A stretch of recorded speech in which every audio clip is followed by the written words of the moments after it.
Il est 3 heures du matin. 23 rue de la Roquette, à Paris. Un jeune homme sort d'un fast-food, l'air satisfait, avec un énorme paquet chaud dans les mains. Dedans, une tortilla grillée de 800 grammes, pleine de frites, de viande hachée, de cheddar fondu et de sauce qui déborde de partout. Il mord dedans et sans le savoir, il vient de participer à l'un des plus gros bouleversements de ces dernières années dans la restauration rapide en France.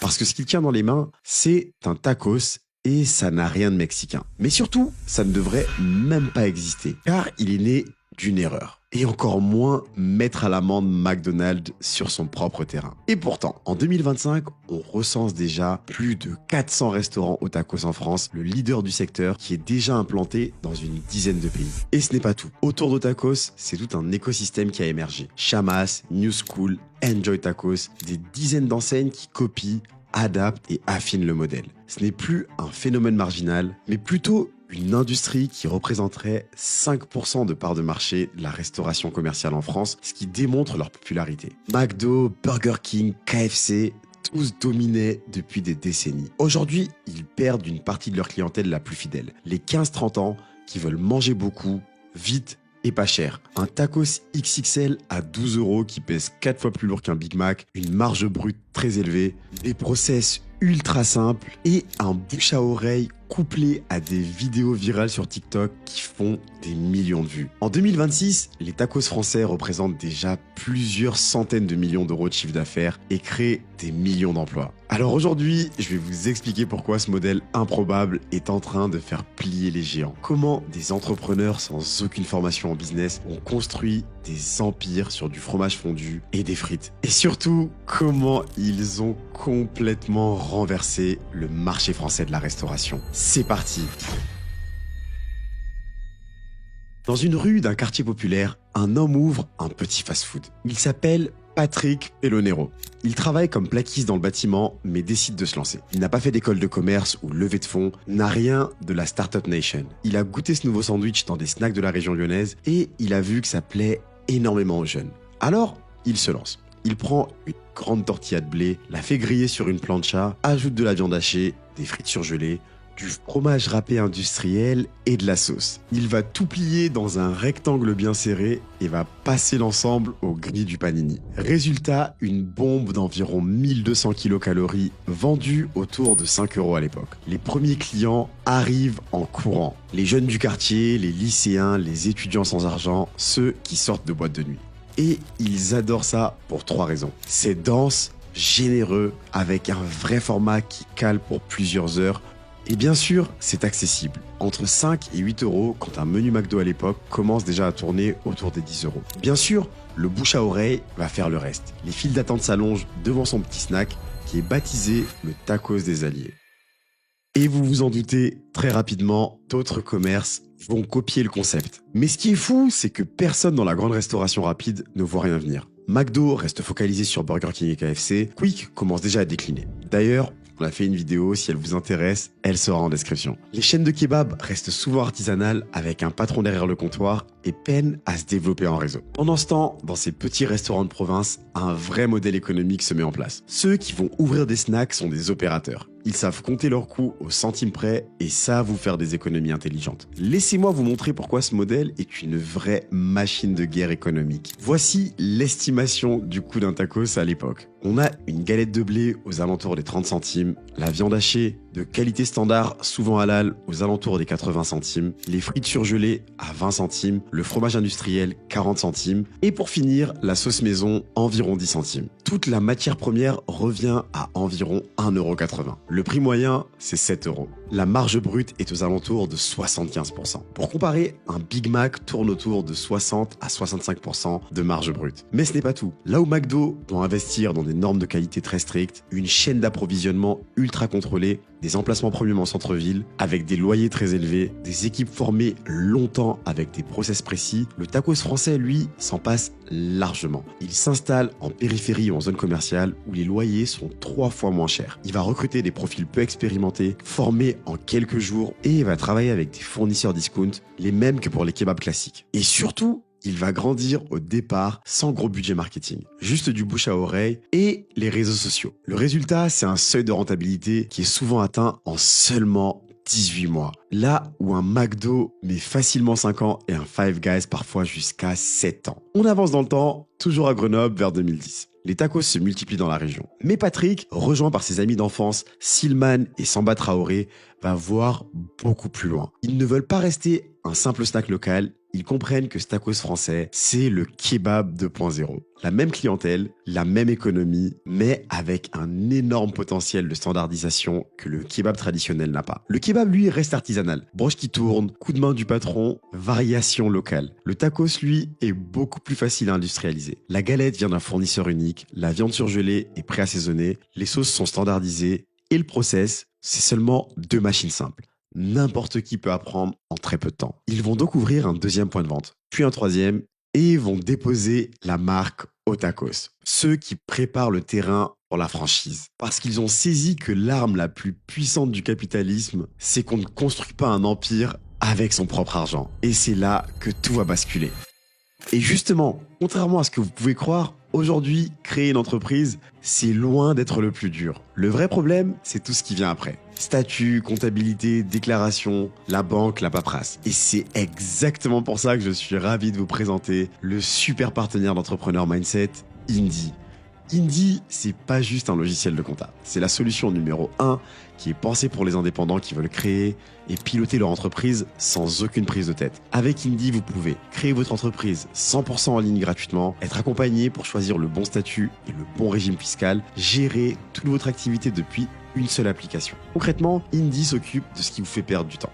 La comptabilité est automatisée, les transactions sont synchronisées avec votre banque, les déclarations fiscales sont générées et télétransmises. En plus de tout ça, avec Indy, vous pouvez suivre vos revenus et dépenses, accéder à vos justificatifs depuis votre téléphone et facturer de manière illimitée en étant conforme à la facturation électronique. Mais c'est pas fini. Cherry on the cake, la création, le compte pro et la facturation sont gratuits et les déclarations se font en autonomie ou avec un expert comptable. En passant par le lien en description ou en scannant le QR code qui s'affiche à l'écran, vous avez la création offerte plus 2 mois gratuits sur Indy Premium. Pensez bien à passer par le lien pour profiter de l'offre. Si vous voulez lancer votre activité sereinement et vous concentrer sur l'essentiel, Indy est clairement la solution la plus pratique. Un homme dans la trentaine regarde fixement son écran. Licenciement économique, 100 000 euros d'indemnité et d'économie en poche. Il veut être son propre patron. Il tape « Ouvrir franchise, restauration rapide ». Les résultats sont les suivants. McDonald's, 300 000 d'apport personnel minimum pour un projet à 1,2 million. Inaccessible. KFC, 200 000 euros d'apport. Trop risqué. Subway, ticket d'entrée faible, mais le marché sature. Et puis, il tombe sur le French Tacos. Droit d'entrée, 25 000 euros, apport personnel demandé, 80 000 euros. Total du projet, 250 000 euros. Et le reste est financé par la banque car le modèle les rassure. Il clique. Les témoignages s'enchaînent. Rentabilité record. Retour sur investissement en moins de 3 ans. Il comprend le génie du modèle. Ces enseignes ne cherchent pas des investisseurs fortunés. Elles ciblent la classe moyenne qui veut sa revanche. Notre cher futur patron visite alors un restaurant pilote à l'heure de pointe. C'est l'anarchie organisée. La file déborde sur le trottoir. Il demande au gérant: combien vous en vendez par jour? La réponse, en moyenne, 250. Les soirs de match ou le week-end, on tape les 400. Il sort sa calculatrice et, avec l'optimisme du débutant, voilà le résultat. 250 tickets x 12 euros, le panier moyen en 2026, ça fait 3 000 euros par jour, soit 90 000 euros de chiffre d'affaires mensuel. Il retire le coût des matières premières, 30%, les salaires des 6 employés, le loyer et les taxes. Il se dit, s'il me reste 10% de bénéfices nets dans la poche à la fin, je prends 9 000 euros par mois, c'est 3 fois mon ancien salaire. Il signe le lendemain. Mais la règle fondamentale de la franchise, c'est celle-ci. Tu ne grandis pas en vendant ton produit, tu grandis en vendant des points de vente. Les enseignes comme Otacos sont devenues des machines à cash. Pourquoi ? Parce que ce sont les franchisés qui prennent le prêt bancaire, qui gèrent les RH et qui assument si le resto coule. L'enseigne, elle, encaisse les redevances quoi qu'il arrive. 5% de redevances sur 400 restaurants qui font chacun 1 million par an, c'est 20 millions d'euros qui tombent chaque année juste pour le droit d'utiliser le logo. Mais attention, ce succès cache une guerre de l'ombre. Dès 2018, les clones arrivent. Chamas, New School, Enjoy Tacos. Le marché s'emballe, les loyers montent et pour survivre, il faut l'emplacement. Si tu n'es pas à 200 mètres d'un lycée ou d'une fac, tu es mort. Le volume, en dessous de 150 tacos par jour, tes charges fixes te mangent toute ta marge. Ensuite, le marketing. il suffit plus de nourrir, il faut exister sur les écrans. Les tacos ne sont plus juste des snacks de quartier, c'est devenu une industrie lourde, une guerre des clones où seuls les plus agressifs survivent. Et au milieu de cette guerre, il y a une victime collatérale que personne n'a vu venir. McDonald's. Dans une salle de réunion avec des écrans partout et des graphiques qui descendent, un directeur pointe une carte de France. Des points rouges s'allument, beaucoup de points rouges. Plus de 200 restaurants de tacos en France. Le problème, leur localisation. Pas en centre-ville, en périphérie. Près des lycées, des facs, des cinémas. Exactement là où McDo pensait avoir une clientèle captive. Et ces clients, ils viennent moins. Parce qu'à 200 mètres, il y a un tacos 2 fois plus gros pour 2 € de moins. Le directeur lâche. On a un problème. Et en effet, il y a une baisse de fréquentation chez les 15-25 ans, avec moins 8% en 2 ans dans certaines zones, le panier moyen qui stagne, les jeunes ne prennent plus de menus, et une concurrence frontale.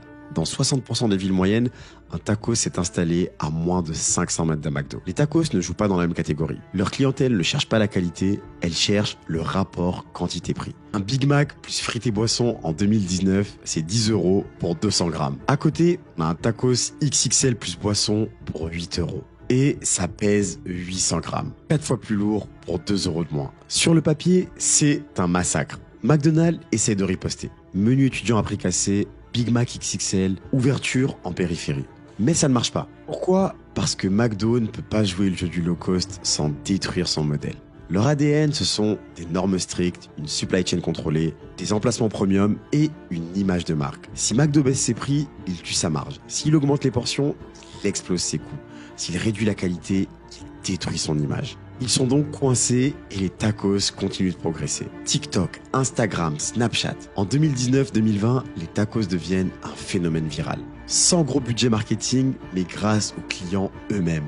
Un type qui déballe un tacos XXL, la galette qui se déplie, les frites qui débordent, le fromage qui coule.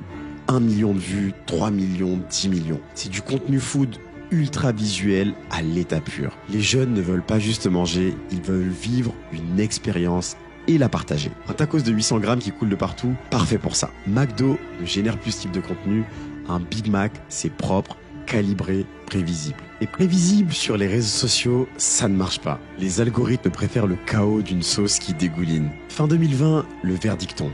Le paysage de la restauration rapide en France est totalement redessiné. Le French Tacos n'est plus un phénomène de quartier, c'est un séisme industriel. En moins de 10 ans, une simple galette remplie de frites a réussi ce que des multinationales américaines au budget marketing illimité n'ont pas pu faire en 3 décennies. Bousculer la hiérarchie du burger. C'est une victoire totale. Les centres-villes sont saturés, les banlieues sont quadrillées. Le French Tacos est devenu une institution culturelle pour la génération Z. Mais alors que l'empire semblait indestructible, 2021 et 2022 arrivent. L'industrie se retrouve brusquement à un carrefour qui va tout changer. Entre l'explosion des prix des matières premières et une opinion publique qui commence à s'inquiéter du Nutri-Score systématique de ces bombes caloriques, la fête est finie. Pour la première fois, l'association de consommateurs CLCV a fait analyser plusieurs tacos commandés dans 5... En 2022, le vent tourne. L'inflation sur l'huile et le poulet explose, plus 30% en moyenne. Le modèle low cost qui faisait la fortune des pionniers prend un coup de massue. Les enseignes comprennent une chose vitale. Pour survivre, il faut arrêter de bricoler. Il faut devenir des géants. Le tournant avait déjà commencé en 2018. Le fonds d'investissement Caris Capital a pris le contrôle de Tacos. Mais là, tout s'accélère. On recrute des mercenaires venus de chez McDonald's, KFC ou Domino's. La fin du Far West. Les enseignes structurent tout. Terminer les snacks ouverts au hasard. On a des audits surprises. L'hygiène devient une obsession. La supply chain, on négocie les prix à l'échelle européenne pour contrer l'inflation. La data, le digital devient le nerf de la guerre. En 2025, 35% des commandes passent par les applications maison. Un client qui utilise l'app, c'est un client qui dépense 15% de plus. Et c'est pas tout. La fête est finie pour les ouvertures à la chaîne. On passe de 80 ouvertures par an à 30, mais des emplacements premium. On ne veut plus juste ouvrir partout, on veut ouvrir là où le profit est garanti par des algorithmes. Le marché va segmenter pour survivre. Le volume avec Otacos chamasse. Toujours plus de frites, toujours plus de sauce. Le premium avec New School et Tacos Avenue. On mise sur la qualité de la viande et le décor pour justifier des prix qui grimpent. Mais également l'ombre avec les Dark Kitchens, des cuisines fantômes qui sont dédiées uniquement à Uber Eats pour réduire les loyers. Mais alors, qui a gagné ? McDonald's reste bien sûr le leader intouchable avec ses 1500 restaurants et ses milliards de CA. Le secteur du tacos, lui, s'est stabilisé autour des 650 à 700 restaurants d'enseigne nationale. Le chiffre d'affaires cumulé du secteur a franchi la barre des 450 millions d'euros, en hausse constante mais portée par l'augmentation des prix plutôt que par le nombre de nouveaux clients. Le ratio est clair, 1 pour 3, McDo n'a pas été terrassé, mais il a perdu son monopole sur la jeunesse. Avant, pour manger vite et pas cher, il n'y avait qu'une seule arche dorée. Aujourd'hui, il y a la galette. Le tacos, ce n'est plus un phénomène de mode, c'est un pilier de l'économie française. Plus de 12 000 emplois créés, des centaines de destins de franchises échangés. Et le plus fou, tout ça ne vient pas d'une tour à Chicago, mais de la banlieue lyonnaise et des montagnes de Grenoble. Des entrepreneurs partis sans diplôme de commerce, mais avec une règle d'or. Donner aux gens ce qu'ils veulent vraiment. Qu'est-ce qu'on retient de cette épopée ?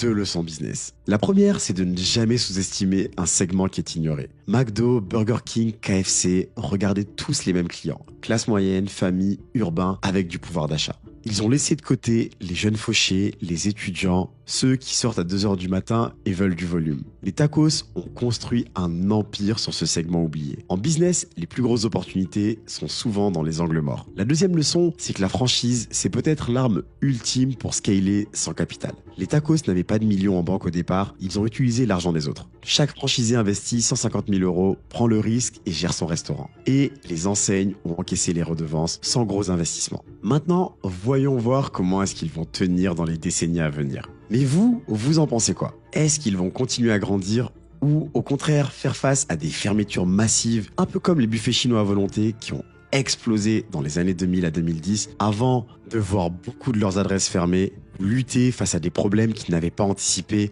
comme on le voit dans la vidéo qui s'affiche.